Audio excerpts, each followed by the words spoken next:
Pessoal, boa tarde. Meu nome é Bárbara. Eu e Júlia somos as residentes da medicina fetal, mas acho que todo mundo já conhece a gente.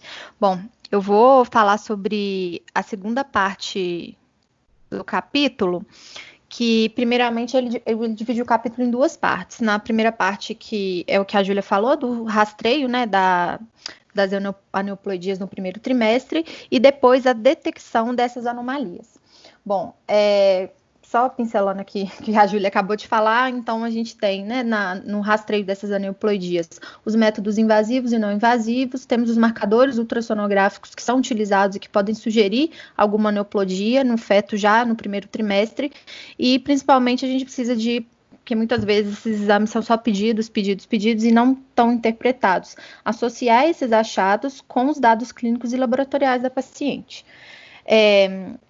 Então, agora falando em si da detecção das anomalias fetais, já no ultrassom de primeiro trimestre, a gente vai focar só no ultrassom de primeiro trimestre, nos fetos com idade até 13 semanas e 6 dias. E no capítulo, ele divide essas anomalias em três categorias, vamos dizer assim. As anomalidades que sempre são detectáveis no primeiro trimestre, as anomalidades que são potencialmente detectáveis, e aí vão entrar algumas variáveis, como a habilidade do examinador, o aparelho, o biotipo da paciente, a posição fetal e algumas anormalidades que nessa idade gestacional elas ainda não são detectáveis, que aí elas vão ser detectadas em ultrassons mais tardios, do segundo e do terceiro trimestre. Bom, as anomalias fetais elas afetam cerca de 3 a 5% de todas as gestações. Na grande maioria dos países, a gente ainda tem o exame do segundo trimestre, não do primeiro, que é aquele realizado entre 18 e 22 semanas, que tradicionalmente muitos médicos e pacientes só denominam de ultrassom morfológico. E esse ultrassom do segundo trimestre, que ele continua sendo utilizado como padrão para avaliação da anatomia fetal, em gestação tanto de baixo e de alto risco. Isso se firmou muito porque em muitos lugares a gente tem uma dificuldade de acesso a ultrassom precoce por muitas pacientes, algumas têm um diagnóstico mais tardio da gestação, mas nos últimos anos houve uma melhora muito importante na detecção das anormalidades fetais já no ultrassom do primeiro trimestre. Isso aconteceu, né, por vários motivos. Uma melhoria nos equipamentos de ultrassom, configurações específicas nesses aparelhos que foram voltadas para avaliação da anatomia fetal no primeiro trimestre e características da própria sonda em si. Bom, a detecção precoce dessas anomalias fetais, a gente tem como vantagem, você tem, primeira coisa, você vai ter um conhecimento precoce dessa possível malformação. E isso mostra importante, principalmente em muitos casos onde você tem uma possibilidade de intervenção durante a gestação, seja tanto por meio de uma cirurgia fetal intraútero, ou até mesmo pensando nas nossas pacientes em procedimentos invasivos quando eles são indicados. Muitas pacientes, elas vêm de cidades do interior, ou às vezes elas estão em serviços que não têm a capacidade de fazer essa intervenção.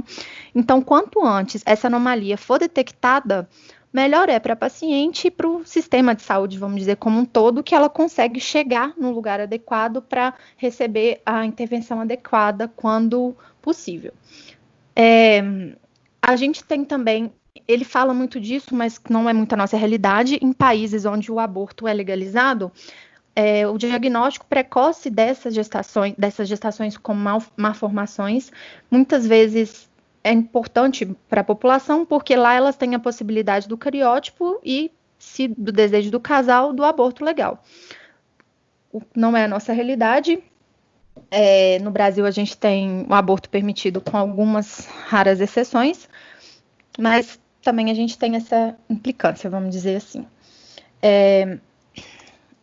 Então, só voltando no que eu tinha falado, então as publicações recentes, elas sugerem classificar as anormalidades do primeiro trimestre em 3 grupos, de acordo com a possibilidade de detecção durante o exame.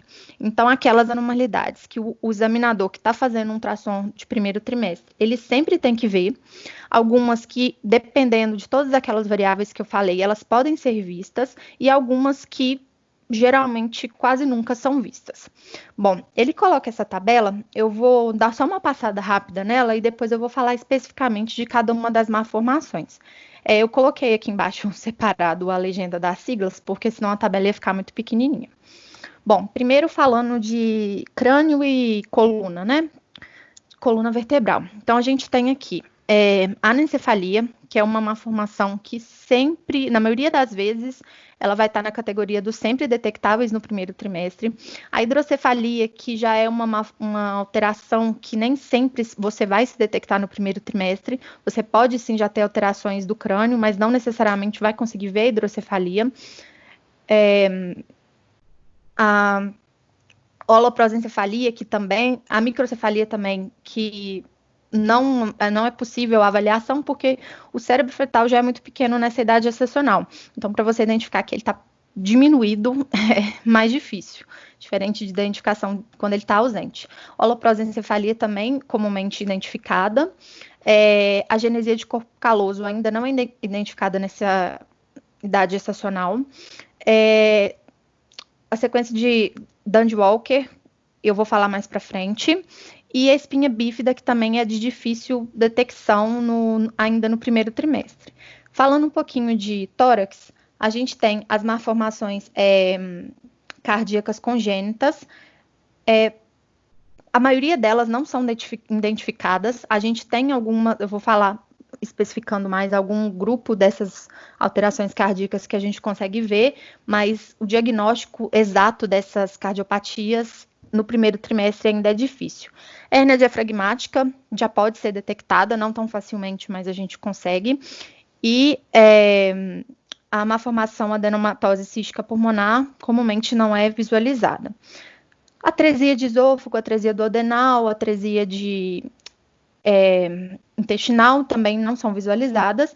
E aqui a gente tem um grupo muito importante, que é um falocele gastrosquise, que sempre que presente, elas já têm que ser visualizadas nesse exame, entre 11 semanas e 13 semanas e 6 dias. Até grifei de amarelo aqui para chamar atenção. A genesia renal bilateral, eles colocam como uma... Já é mais difícil, em alguns casos, de ser visualizado, porque eu vou falar mais para frente, mas o rim fetal nessa idade, ele não tem uma diferença tão grande do restante do parênquima, do abdômen. A doença renal policística autossômica dominante, também não identificada ainda nessa fase. Rins multicísticos também de difícil detecção, mas a válvula de uretra posterior é outra alteração que, quando presente, ela sim já é identificada no ultrassom do primeiro trimestre. E aqui, falando do restante, alterações de membros já são identificadas, vou especificar mais, e tumores geralmente não são identificadas. E hidropsia fetal de causa não imune pode ser identificada ou não. Aí vai depender daquelas variáveis. Bom, agora eu vou falar um pouquinho das alterações do crânio, cérebro e coluna vertebral.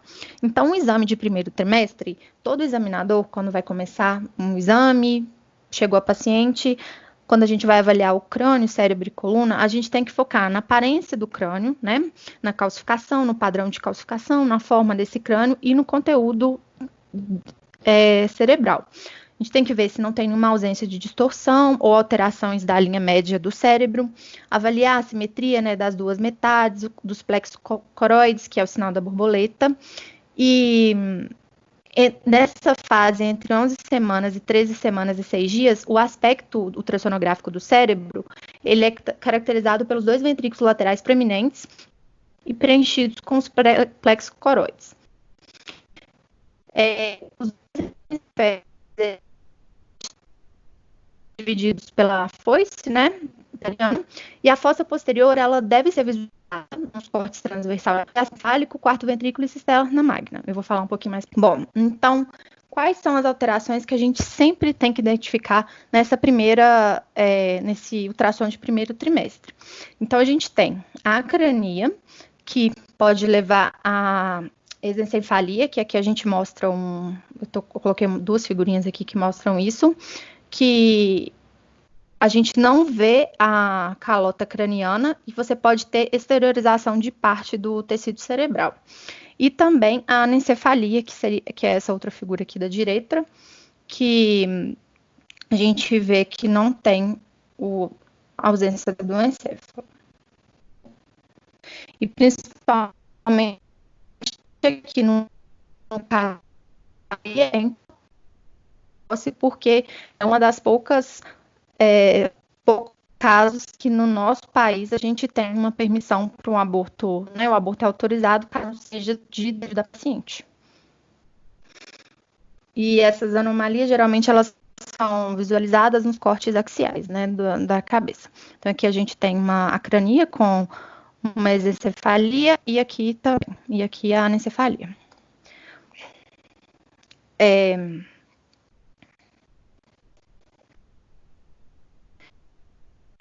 Encefalocele. Bom, a encefalocele, a gente tem a encefalocele, a aloprosencefalia, ela é causada, só um minuto, a encefalocele ela é caracterizada pela protusão das estruturas intracranianas através de um defeito da estrutura óssea do crânio, da calota craniana. A gente pode ter herniação só das meninges, constituindo uma meningocele, e podemos ter exteriorização da meninge com o tecido cerebral, que aí vai ser uma meningoencefalocele. O diagnóstico ele é baseado no reconhecimento, então, dessa formação cística, que é a meningocele, como está mostrando aqui apontado pela seta. E aí vai depender do tamanho desse defeito na calota craniana e do que do que tem herniado o conteúdo desse saco herniado. Aqui, então, a gente vê um corte axial, uma meningocele. A minha seta está sumindo, mas acho que deu agora para ver. E aqui a gente tem uma meningoencefalocele, que além de meninges, a gente tem um conteúdo dentro desse saco herniado. E geralmente esses defeitos são principalmente na região occipital do crânio. Outra alteração que sempre deve ser detectada nesse ultrassom de primeiro trimestre é a holoprosencefalia. A holoprosencefalia, ela pode, nos casos, o que a gente vai detectar é a aloprosencefalia lobar e semilobar. Ela é causada pela clivagem da linha média comprometida do cérebro anterior no embrião. Com 11 semanas, a foice do cérebro ela já está presente e ela tem que ser visualizada no ultrassom. Então, quando a gente não tem essa foice, ou ela está comprometida de maneira completa ou parcial, que é uma das características da holoprosencefalia, né, a lobar e semilobar, ela já deve ser detectada. Então, aqui a gente tem um corte axial do crânio fetal.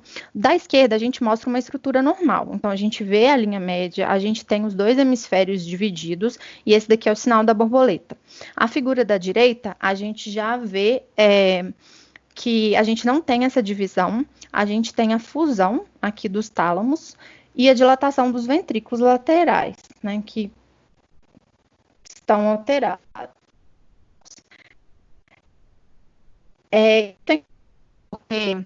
Essas alterações, elas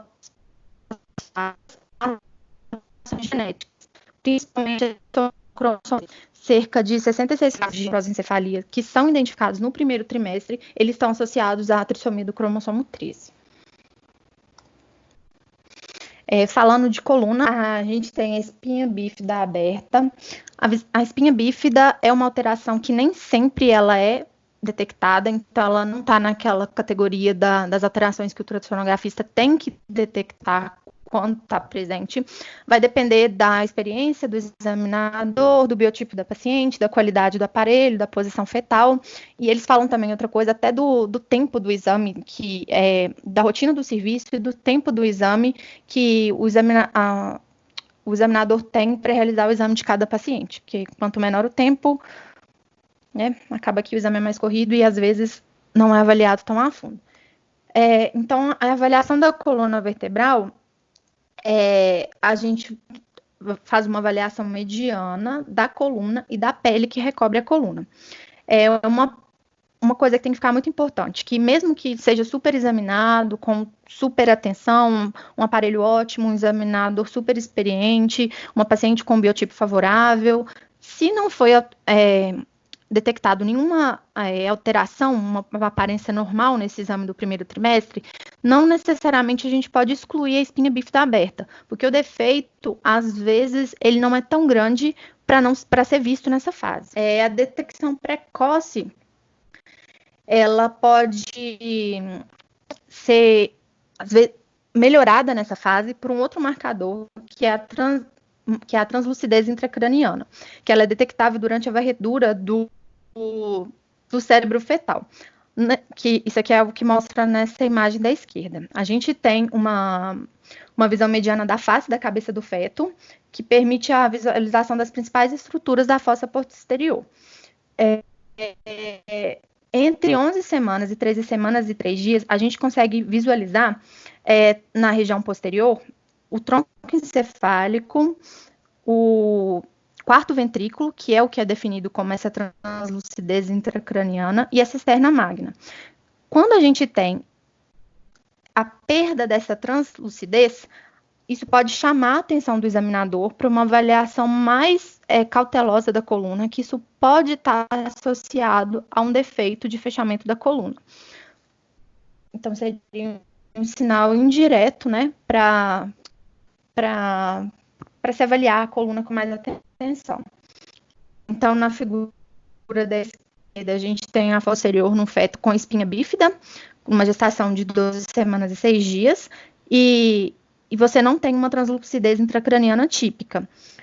E o tronco encefálico, a distância entre o tronco encefálico e a borda posterior do osso occipital é espessada, comparado com fetos normais. Aí na figura B a gente tem uma visão da mediana da coluna, que mostra uma mielomeningocele lombrosacra, nesse mesmo feto. Aqui, ó, e aqui mostrando o defeito. Ainda no crânio, no cérebro e coluna vertebral, outra alteração, anomalia que entra na categoria das malformações potencialmente detectáveis são as anormalidades da fossa posterior. Bom, o desenvolvimento das estruturas da fossa posterior, ele ainda não está completo durante o primeiro trimestre. Então, quando se suspeita de uma alteração na fossa posterior, esse exame tem que ser complementado numa idade gestacional um pouco mais avançada, em torno de 18, 20 semanas. Em particular, o verme cerebelar, ele não está completamente formado no primeiro trimestre.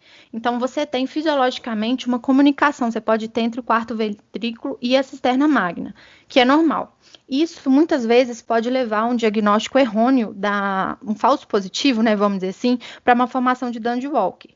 Então, quando você tem alguma alteração de anormalidade na o certo seria falar que a gente tem uma formação cística evidente na fossa posterior, mas ainda não fazer o diagnóstico de uma formação de Dandy-Walker, porque isso pode ser algo só fisiológico. O certo do diagnóstico do Dandy-Walker seria só após as 18 semanas.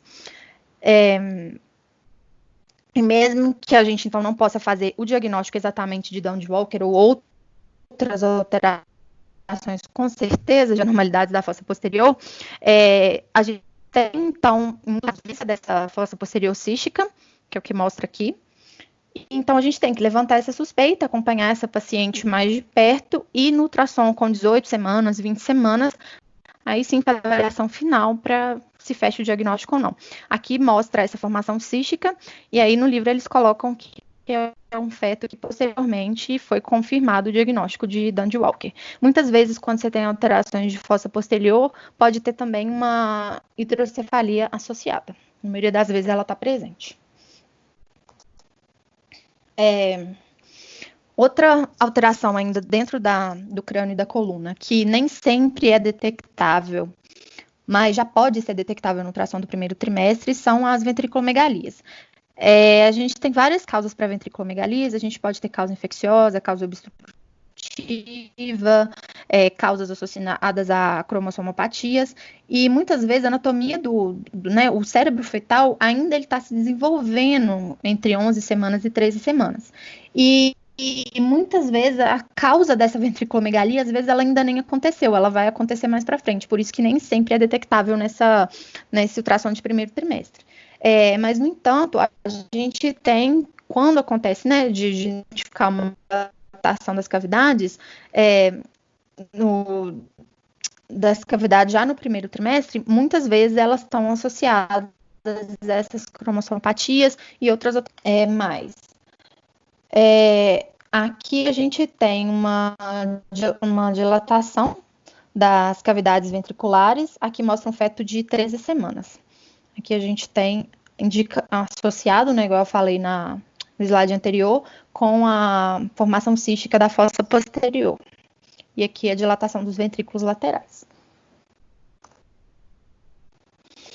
Agora, saindo um pouquinho do crânio e da coluna e indo para a face, as alterações de face, elas entram na categoria das alterações potencialmente detectáveis, porque a gente tem muitos fatores que vão interferir nisso, principalmente a qualidade do aparelho, a habilidade do examinador e também o biotipo materno.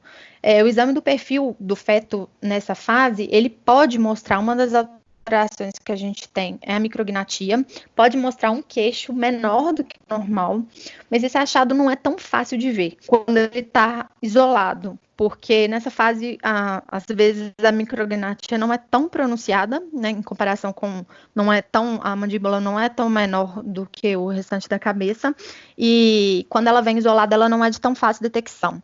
É mais fácil a detecção da micrognatia quando ela está associada a algumas outras malformações, principalmente algumas trissomias, principalmente a trissomia do cromossomo 18, porque aí é uma micrognatia mais grave que vai chamar mais a atenção do examinador. Outra alteração que a gente tem também de face, que já pode ser identificada no primeiro trimestre, mas nem sempre isso vai acontecer, é a fenda facial, a fenda labial, a fenda palatina. Só que muitas vezes a visualização do lábio, às vezes ela não é fácil porque uma dimensão reduzida, às vezes a posição fetal, o feto às vezes pode estar voltado com a face posterior e não conseguir avaliar isso, mas em alguns casos já é possível. Aqui a gente vê uma foto 3D, né, que facilita a visualização de um feto com fenda e aqui a micrognatia. Bom, agora passando para a avaliação do tórax e coração, a gente no tórax, a avaliação dele da anatomia cardíaca básica, já pode detectar algumas cardiopatias nesse exame inicial. A maioria das cardiopatias não são identificadas tão precocemente. Inabilidade do examinador, aparelho, às vezes não tem uma capacidade técnica tão boa, mas algumas dessas alterações já podem ser identificadas. Bom, o exame cardíaco, ele requer um conjunto, né, de cortes no ultrassom, que é um pouquinho diferente do ultrassom de segundo e terceiro trimestre. No ultrassom de primeiro trimestre, as principais cortes ultrassonográficos que a gente vê, que dá para ver essas malformações, então a gente tem um corte em 4 câmaras, que é esse primeiro aqui, de preferência com o ápice do coração voltado para a parte superior da tela. Aqui a gente já consegue ver o situs cardíaco em relação com o estômago e avaliar as conexões atrioventriculares e o mapeamento do fluxo. Aqui a gente tem mostrando um corte 4 câmaras, a gente tem um Doppler aqui associado. Numa gestação de 12 semanas, a gente tem um fluxo do átrio direito para o ventrículo direito e do átrio esquerdo para o ventrículo esquerdo. E a gente vê que o lume do ventrículo direito e esquerdo, ele está separado pelo septo interventricular. Então, quando aqui já tem defeitos de septo, a gente já pode identificar. Outro corte que a gente vê já no ultrassom de primeiro trimestre é a via de saída do ventrículo esquerdo, que pode, às vezes, já identificar alterações de transposição de vasos. Aqui na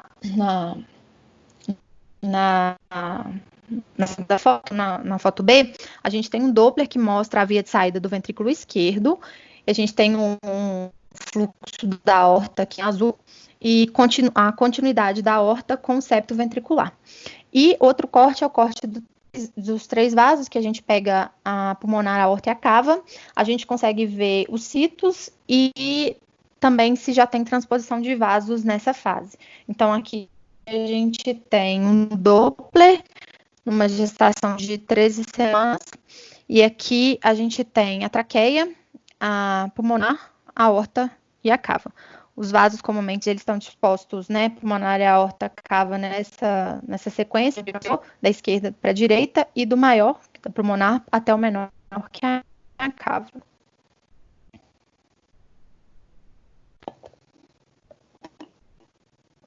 Bom, avaliação cardíaca, a gente, na visão transversal do tórax, a gente já consegue ver a posição do coração, avaliar defeitos do diafragma, se tem herniação de alguma estrutura que deveria estar na cavidade abdominal dentro da cavidade torácica, e essas malformações cardíacas. Aqui tem só com algumas dessas informações. Então, aqui a gente tem um Doppler no corte 4 câmaras que mostra um defeito do septo interventricular. Então, a gente vê que os dois átrios separados, mas uma comunicação entre os dois ventrículos. Nessa outra imagem, a gente vê uma tetralogia de Fallot, que mostra um defeito no septo ventricular e uma transposição dos vasos. E nessa outra imagem aqui, a gente tem o arco aórtico saindo para a direita, com uma subclávia aberrante. Então, são algumas das alterações que a gente já pode ver nessa fase.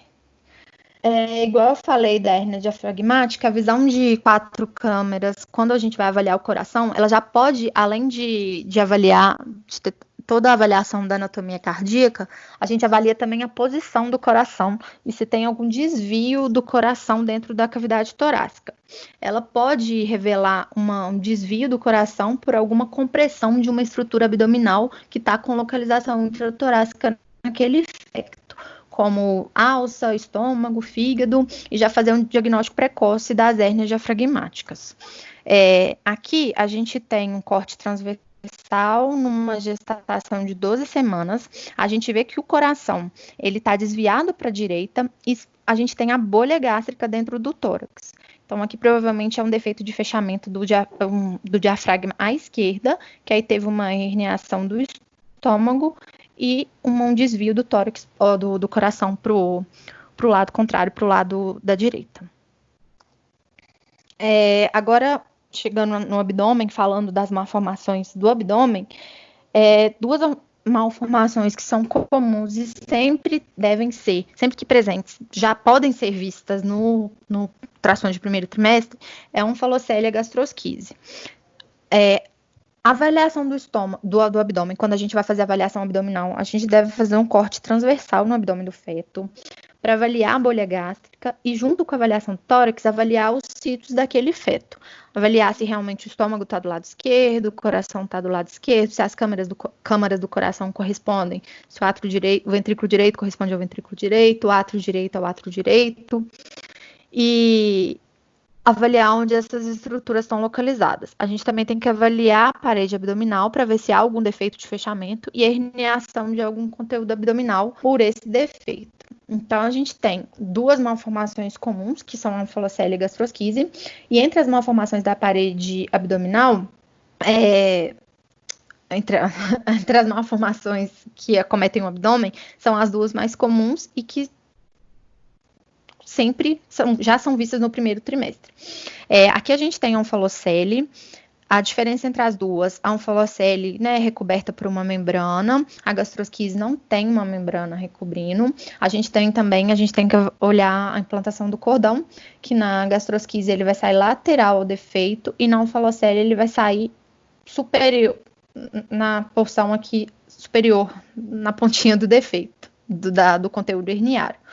Às vezes a gente tem que ter um cuidado quando a gente vai fazer o diagnóstico da onfalocele, não da gastrosquise, antes de 12 semanas, porque às vezes pode ter uma hérnia fisiológica do intestino, isso quando só o conteúdo intestinal está no saco herniário, e que depois pode se resolver.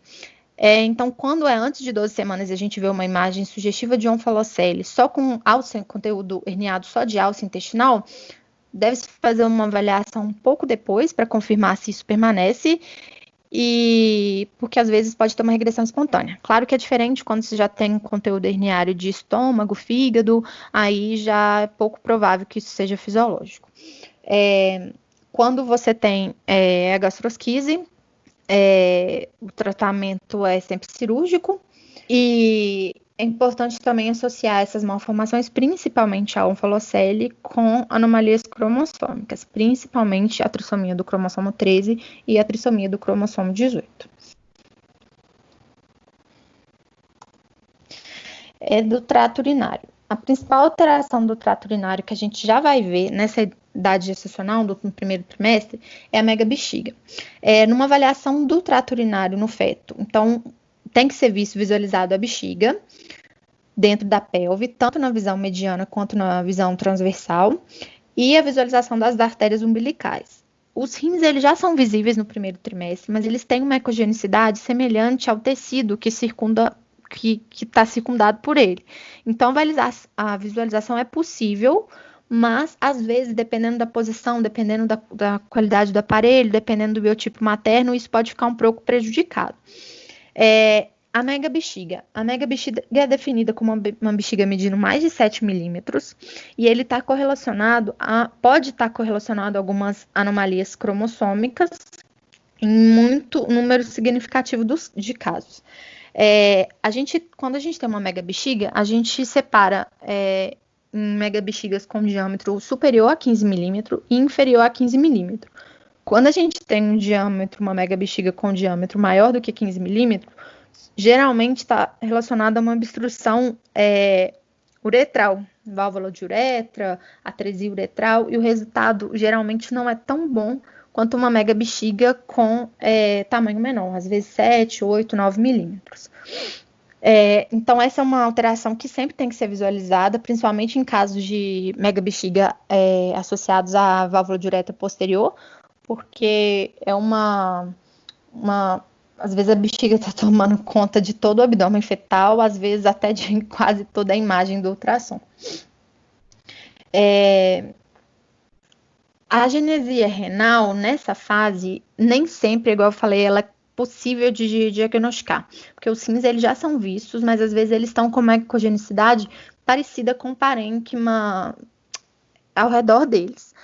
Nessa fase também, nem sempre vai haver oligodrâmino tão acentuado quando a gente pega um feto com agenesia renal de idades mais avançadas, porque a gente tem outros mecanismos para a produção do líquido amniótico que não só a urina fetal. Então, eles colocam para fazer uma avaliação depois de 16 semanas, que no caso de agenesia renal, depois de 16 semanas, aí sim a produção de líquido amniótico tem uma contribuição maior pela urina fetal, e aí sim a gente vai ver um anidrâmino em fetos com agenesia renal. E aí eles colocam, para utilização do Doppler, porque aí não só seria a visualização do rim, que pode ser dificultada, mas é igual nesse caso, a gente não vê nenhuma das artérias renais. A gente vê a aorta, mas não vê a artéria renal, então, assim, muito sugestivo de agenesia renal bilateral. Mas é uma alteração que não necessariamente é obrigatória, mandatória de ser vista nesse ultrassom de primeiro trimestre. E também uma avaliação das extremidades fetais. Então, assim, importante avaliar os membros, se tem os dois braços, braço, antebraço, mão, coxa, perna e pés.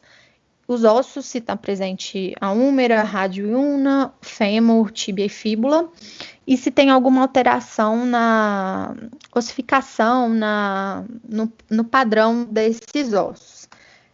Aqui a gente tem uma imagem de um fetinho, a gente tem um húmero normal, só que a gente tem um antebraço diminuído, porque a gente tem presença só da ulna, a gente tem uma agenesia de rádio. E aqui uma outra imagem mostrando o pé torto à esquerda. Essas alterações, principalmente o pé torto, eles falam que é mais difícil de visualizar, até mesmo porque os membros são muito pequenos, pés e mãos muito pequenininhas, e dependendo da qualidade do aparelho, isso não é visualizado.